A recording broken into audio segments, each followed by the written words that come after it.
పెళ్ళైనా పండగైనా వేడుక ఏదైనా పట్టు చీరల ప్రత్యేక వేదిక వారాహి సిల్క్స్. क्या है मन में उत्साह है कि देश मन के उत्साह लिए है, जोश है, तो करना ही पड़ेगा। एकदम देश के लिए अगर अपने उतावल होने की बात है तो समर्पित कर देना। బార్డర్లో ప్రమాదం పొంచి ఉన్న వేళ మన జవాన్లు దేశభక్తిని చాటుకుంటున్నారు. ఉరకలేస్తున్న దేశభక్తితో బార్డర్లో కంచలా నిలబడి ప్రతి భారతీయుడు ప్రశాంతంగా నిద్రపోయేలా చేస్తున్నారు. అర్ధరాత్రులు పాక్ నుండి మిసైల్స్, డ్రోన్స్ ఎగబడి వస్తున్నా ప్రశాంతంగా నిద్రపోతున్నామంటే దానికి మన జవాన్లే కారణం. దేశానికి ఆపద వస్తుందేమో అని ఉన్నపలంగా కుటుంబాలని వదిలి దేశానికి కాపలా కాస్తున్నారు. బీహార్ బక్సర్ జిల్లాలోని నందన్ గ్రామానికి చెందిన ఆర్మీ జవాన్ త్యాగి యాదవ్ తన దేశభక్తిని చాటుకున్నారు. 3 ముళ్ళు వేసి 7 అడుగులు వేసేలోపే బార్డర్ నుండి కాల్ వచ్చింది. అంతే, ఏమీ ఆలోచించకుండా 8వ అడుగు సరిహద్దు వైపు వేశాడు. गर्व की बात है, मैं देश का सिपाही हूँ और इसका सेवा करना मेरा फर्ज बनता है। कहाँ आपकी ड्यूटी है? और अभी श्रीनगर में ड्यूटी है, जो कि अभी फरुखी ब्रिगेड में ड्यूटी पड़ती है मेरे तंगधार में। तो क्या है मन में उत्साह है कि देश मन के उत्साह लिए है, जोश है, तो करना ही पड़ेगा। क्या गांव में कैसा संदेश है? माता पिता के प्रति कैसा संदेश है? माता पिता पर संदेश है कि जाना है तो आदेश मिले तो जाना ही पड़ेगा। तो कब शादी हुई थी आपकी? शादी मेरी 7 तारीख हुई थी। 7 तारीख हुई थी, आज 9 तारीख है। कल ही बारात आपका हाँ, लौटा कल ही था। बारात मेरा वापस लौट गया। कहाँ शादी हुई थी आपकी? शादी मेरा एक शख्स किया हुआ था।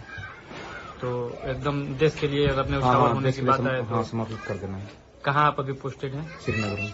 श्रीनगर में। क्या नाम हुआ? मेरा नाम त्यागी यादव पड़ेगा। బక్సర్ జిల్లా నందన్ గ్రామానికి చెందిన యువతేజం త్యాగి యాదవ్ జమ్మూ కాశ్మీర్లోని శ్రీనగర్ ఆర్మీ యూనిట్ పరిధిలో జవాన్గా సేవలందిస్తున్నారు. కుప్వారా జిల్లాలో ఉన్న సమస్యాత్మక ప్రాంతంలో ఆయన విధులు నిర్వర్తించేవారు. మ్యారేజ్ ఫిక్స్ అవ్వటంతో త్యాగి యాదవ్ ఆర్మీ ఉన్నతాధికారులతో మాట్లాడి సెలవు తీసుకున్నారు. బీహార్లోని తన స్వగ్రామం నందన్ కు చేరుకున్నారు. ఈ నెల 7న కేసత్ గ్రామానికి చెందిన ప్రియతో త్యాగికి పెళ్లి జరిగింది. సరిగ్గా అదే రోజు భారత ఆర్మీ ఆపరేషన్ సింధూర్ మొదలుపెట్టింది. దీంతో యావత్ ఆర్మీ సిబ్బంది సెలవులను రద్దు చేస్తూ ఆర్మీ ఉన్నతాధికారులు ఆకస్మిక నిర్ణయం తీసుకున్నారు. ఈ నెల 7న పెళ్లి కార్యక్రమంలో భాగంగా ప్రియతో కలిసి 7 అడుగులు వేస్తూ ఉండగా ఈ మ్యాటర్ త్యాగికి అందింది. సెలవులు రద్దయ్యాయి, దేశ సేవ కోసం తిరిగి రండి అనే లెటర్ ని ఆయన చూశారు.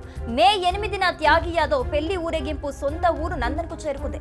ఆ తర్వాత రోజే అంటే మే 9న శుక్రవారంన ఆయన లగేజ్ ని సర్దుకుని దేశ సేవ చేయడానికి జమ్మూ కాశ్మీర్ కి బయలుదేరి వెళ్లారు. శ్రీనగర్ లోని తన ఆర్మీ యూనిట్ లో విధుల్లో చేరారు. దేశం కోసం అప్పుడే పెళ్లాడిన భార్యను వదిలి త్యాగి వెళ్లిపోయారు. త్యాగి వెళ్లే ముందు తనకు దేశం కంటే ఏది పెద్దది కాదని, దేశం కోసం ప్రాణాలను త్యాగం చేయాల్సి వచ్చినా లెక్క చెయ్యనని అన్నారు. త్యాగి మాటలు విన్న కుటుంబ సభ్యులు, ఆ ఊరి వాళ్ళు గర్వంతో ఉప్పొంగిపోయారు.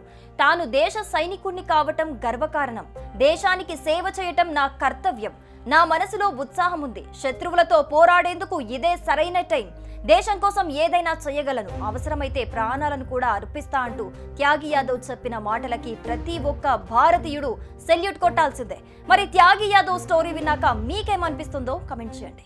సుమన్ టీవీలో మీ పర్సనల్ అండ్ బిజినెస్ ప్రమోషన్స్ కోసం కింది నెంబర్కి కాంటాక్ట్ చేయండి.